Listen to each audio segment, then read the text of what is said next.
Au nom du Père qui me crée, au nom du Fils qui me sauve, au nom de l'Esprit Saint qui me sanctifie. Frères et sœurs, bonjour, bonsoir, bon lever, bon coucher.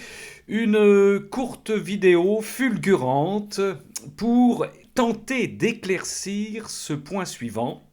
Vous le savez, dans la divine volonté, on dit que lorsqu'un de nos actes est précédé d'une intention divine, nous invitons le Seigneur à commettre les actes avec nous, cet acte devient éternel, devient divin. C'est parfois compliqué à comprendre.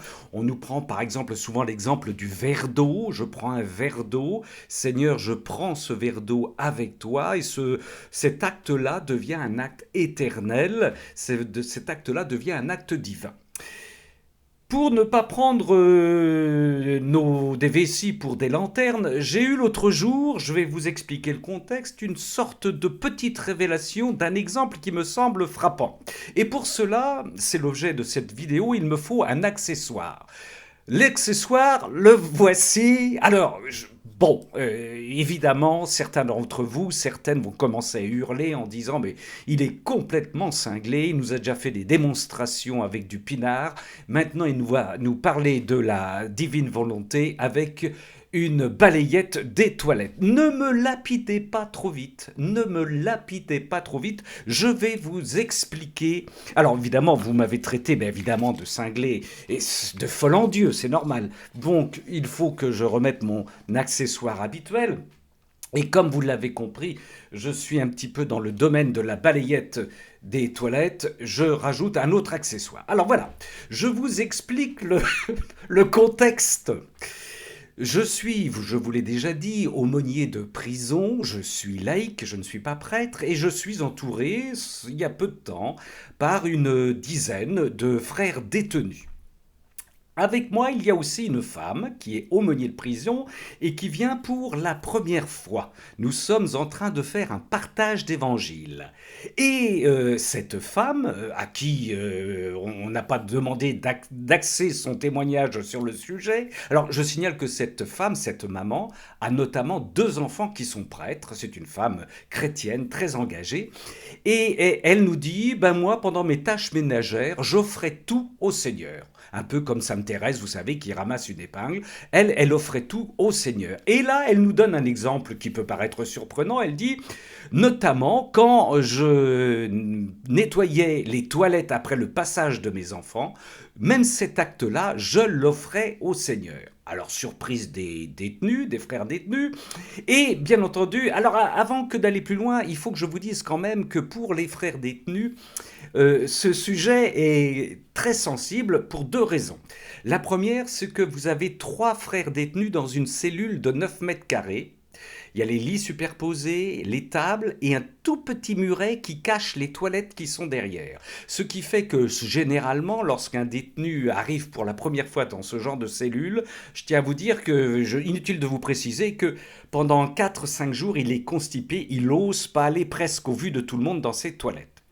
D'ailleurs, moi-même, lorsque je vais visiter ces détenus, nous sommes donc 4 dans la cellule, il m'est arrivé, pendant que je discute avec 2, de voir le 3e aller aux toilettes, et je peux vous dire que le plus gêné des 4, c'est bien moi. Et puis, deuxième objet, motivation de sensibilité par rapport à ce sujet, c'est qu'il y a des frères détenus qui sont habitués à nettoyer les toilettes, et puis d'autres frères détenus qui ne sont absolument pas habitués à nettoyer ces toilettes. Donc vous voyez la situation, je dirais, très délicate lorsqu'un frère détenu veut éduquer son frère en lui disant il faudrait quand même nettoyer tout cela. Voilà, bref, ceci pour vous dire que nous étions là lorsque cette femme aumônier a dit « Moi, j'offre le nettoyage de mes toilettes au Seigneur. » Et là, je lui dis, j'enfonce le clou d'une certaine manière.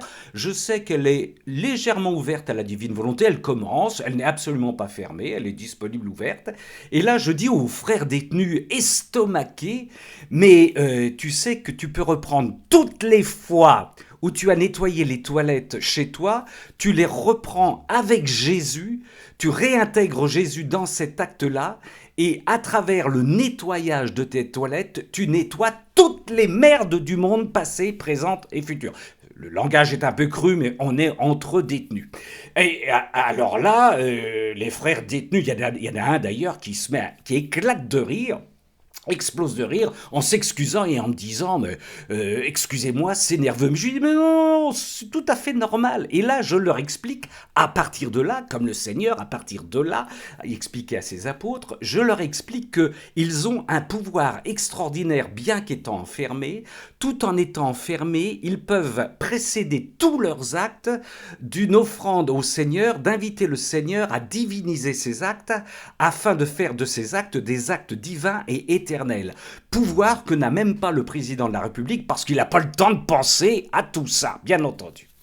Alors, certains d'entre vous vont peut-être dire, mais là, il exagère, nous parler de la divine volonté avec une brosse de toilette, il va trop loin. Eh bien écoutez, frères et sœurs, n'oublions pas une chose,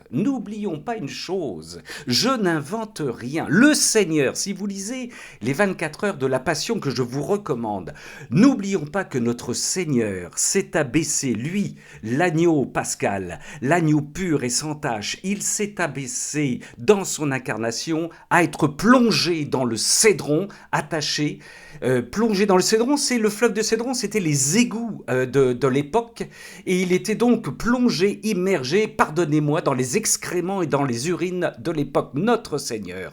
Et s'il a été plongé dans ces égouts-là, ça veut dire qu'il a été plongé dans les égouts passés, présents et futurs. Il en a eu plein les oreilles, plein la bouche, plein le nez. Lui qui était sans tache, sans péché, s'est fait péché pour nous. Ça, c'est 2 Corinthiens, vous le retrouverez là-bas. Et quand le Seigneur a fait cela, quelle était la raison de cette plongée? Il a accepté de le faire. Quelle était la raison de cette plongée dans ces égouts?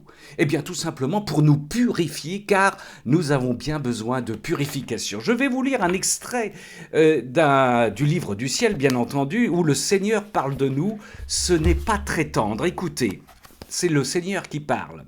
« Ô homme, comme tu es défiguré et avili, je t'ai créé afin que tu sois mon temple vivant, mais tu es devenu la demeure du diable. Regarde même les plantes recouvertes de feuilles avec leurs fleurs et leurs fruits, t'enseignent le respect et la modestie que tu dois avoir pour ton corps. Mais en perdant toute modestie et toute réserve naturelle, tu es devenu pire que les animaux à tel point que je ne peux te comparer à rien d'autre. Tu étais mon image, mais je ne te reconnais plus. Je suis tellement horrifié par tes impuretés qu'un seul regard vers toi me donne la nausée et m'oblige à m'éloigner. » C'est terrible, là il nous nettoie au Karcher le Seigneur, c'est le 1er août 1899 dans le tome 2. Ce n'est pas fini, écoutez, parce que dans le livre du ciel, Jésus, il va sacrément au Karcher, tellement, pardonnez-moi, nous sommes dégueulasses. La créature a profané, c'est lui qui parle, la créature a profané son goût en usant de sa propre volonté. L'haleine de son âme sent mauvais, par tant de choses laides au point de me dégoûter. C'est le Seigneur qui parle. Elle a atteint le point d'aimer les choses les plus dégoûtantes, de laisser un fluide putréfié couler sur les 3 facultés de son âme, de sorte que sa noblesse ne pouvait plus être reconnue. Ça, c'est dans le tome 16. J'ai l'impression qu'on va me prendre pour une bigoudaine. 15 novembre 1923. Le Seigneur nous passe au Karcher. Alors là c'est moi, quand je lis ça, je me dis d'ailleurs à un moment, mais c'est moi, je pousse peut-être un peu trop loin en disant qu'un jour, je pense que toute l'humanité va se prendre une immense bouse de vache sur la tête. Voilà, donc j'en termine en vous rappelant quand même cette chose étonnante et extraordinaire, frères et sœurs, c'est que tout acte, même organique, toute action précédée d'une intention divine peut faire de cet acte, de cette action, un acte divin qui permet notamment de nettoyer les âmes. C'est extraordinaire. Et comme le sujet est un peu lourd, nous allons terminer par la pensée du jour un peu plus légère, que voici. Une vidéo fulgurante comme une déripette sonne la trompette de la défaite en pleine tempête. Sœurs et frères, soyez bénis.